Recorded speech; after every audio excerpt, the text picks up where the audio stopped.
this thing on? So, what's up, gang?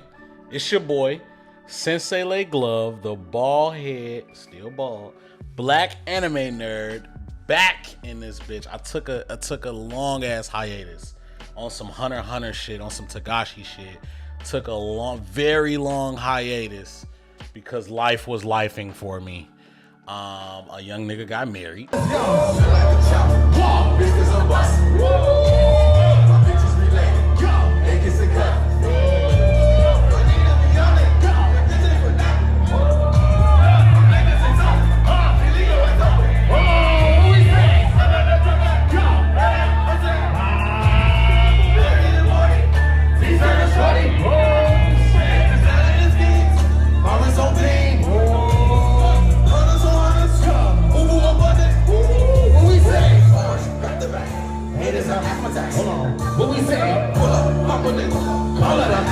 Oh my God! That boy can always be good thing you know how to rap. Right. Do that way. Tell him to go. Let's go. Let's visit impossible. What we say? So we out here. Young nigga bought a house, so you know, a little bit more space. Trying to get my space together currently. And there's been a lot going on, bro. But I'm fucking back, bro. And I'm back with a vengeance.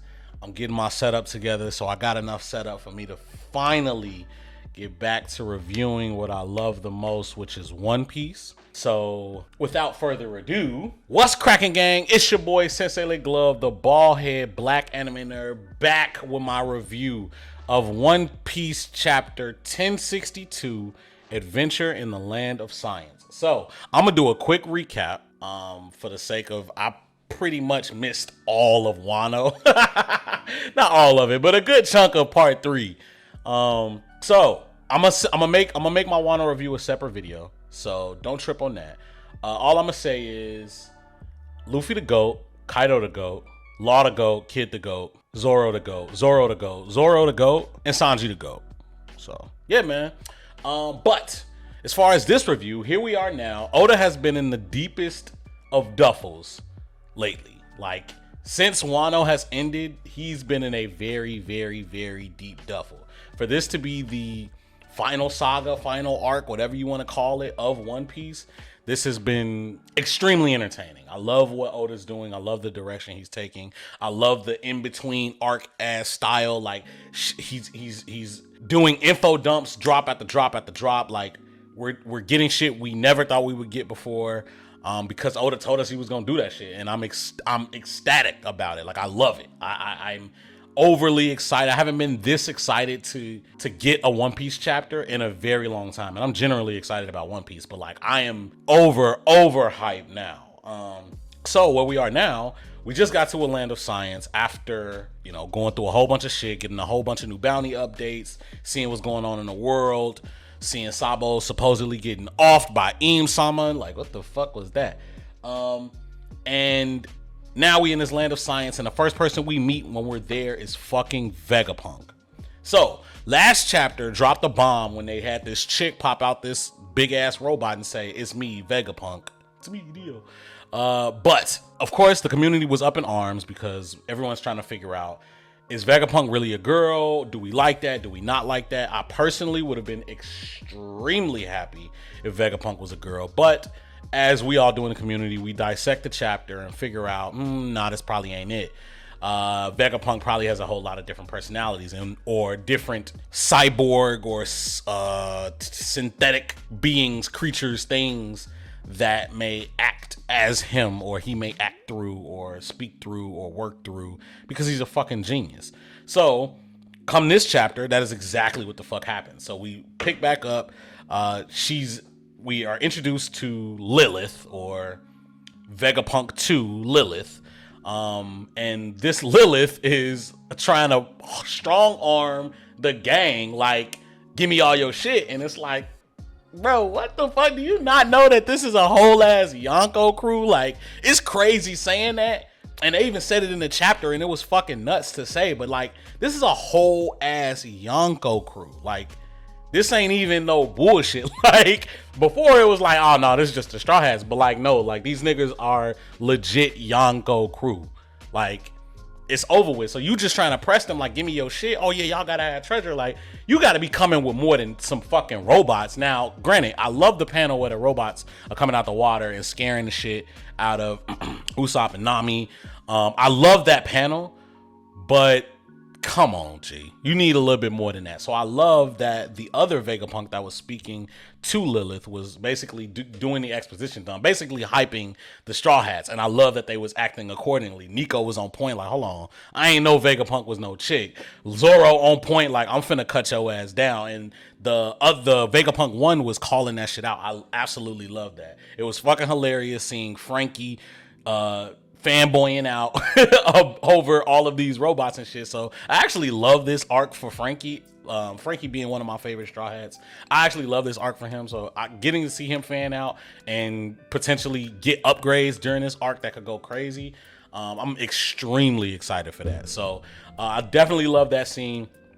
The Vegapunk number 1 had to talk Vegapunk 2 off the fucking edge because she was definitely about to get off, and she realized that, and I love that scene. And the scene ends with Zoro saying, hey, I need something from you. So I'm very interested to figure out what exactly does Zoro want Shorty for? Like, is this about to be another Fishman where Zoro holding Shorty hostage? Like, nah, let me know everything that's going on. Or is there like an ulterior motive? This nigga trying to figure out what's going on with Mihawk, or what the fuck finna go on? I don't know. But transform back over, and I seen a lot of people last time talking about how they didn't like that the Straw Hats were split up. Hey, I love the traditional way that arcs go. Like, I love how arcs start in One Piece. So this is just the run of the mill. Like, this is how it goes. So I'm cool with that.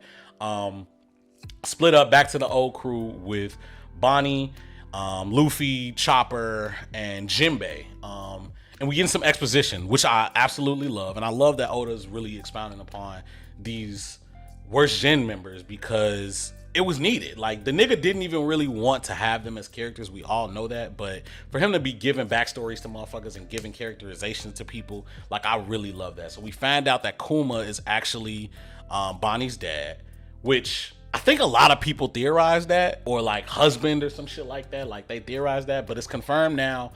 Kuma is her dad, was her dad, is her dad, whatever. So that was why she was at Mary Joa during the Reverie, to try to save him, I guess protect him, or maybe she thought that Vegapunk was there because she's here now to question Vegapunk. So I'm assuming she was at Reverie to find Vegapunk, question him, and save her dad from whatever slave shit he was going through. So I'm extremely excited to see where this plot line goes, because I fuck with Bonnie. Bonnie's the one supernova that we haven't really gotten a lot of information on. So I'm excited to see where this goes. I know I said on the stream, shout out to Virgo, I said on Virgo's stream that I think that she's going to betray. Betray is the wrong word. I just think she has her own agendas that will, like, that she's essentially going to be another kid where it's like, hey, I got my own shit going on. Y'all can do y'all, or I'll use y'all until I don't need y'all, and then I'm gone. But because she has this softer side, I'm seeing Luffy and the Straw Hats probably being some help to her. I hope it doesn't go the way that it typically would in a One Piece story, where she's like the damsel in, not the damsel in distress, but just the princess that needs saving. I don't think it'll go like that because she is a Worst Gen member. So I'm excited to see her powers, see how strong she is, how she stacks up. Of course, that shit don't really mean shit because these niggas is Yonko level and she's clearly not that, but I'm very excited to see that plot line. I love the panel that showed the city that they're in with all those holographs and shit like that. I can't wait for that to be animated or colorized or whatever.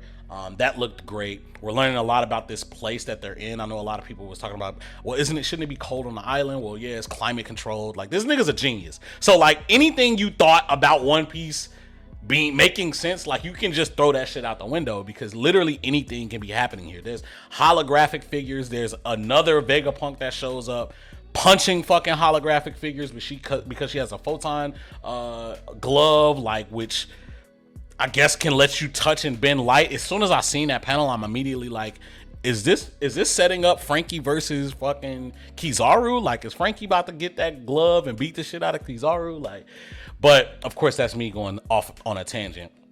I love the comedy in that same scene where Luffy and Bonnie and Chopper and they're all trying to find food. Jinbei's trying to be the fucking the granddad of the group. Oh guys, it's gotta be a trap. What are you doing? Like, it was funny. Like, I love that back and forth and them not being able to touch the food until they met the 6th or 5th Vegapunk. I don't know if the translation was correct. We're gonna have to wait until the official comes out for that, which is Wrath.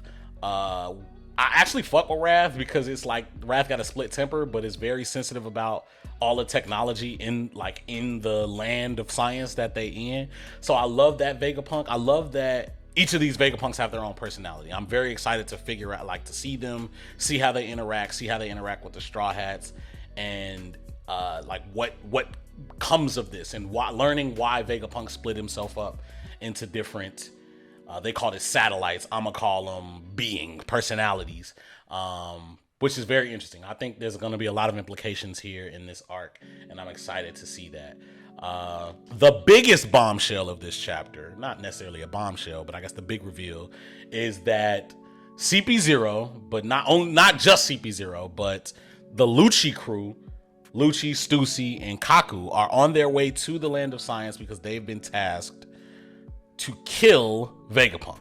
Now, I have a whole lot of fucking questions with that. First of all, they are the ones who explain to us that Vegapunk has 6 different satellites that he uses to, I guess, run the island or complete his experiments. And it makes sense because they all have different personalities, so they all have different goals and what they would like to do. So the way that they build their technology is probably more so geared towards their personality and how they are. Lucci and Kaku explained this to us on the way. We also see them with a fucking a changed Kuma into the SSG Kuma, basically.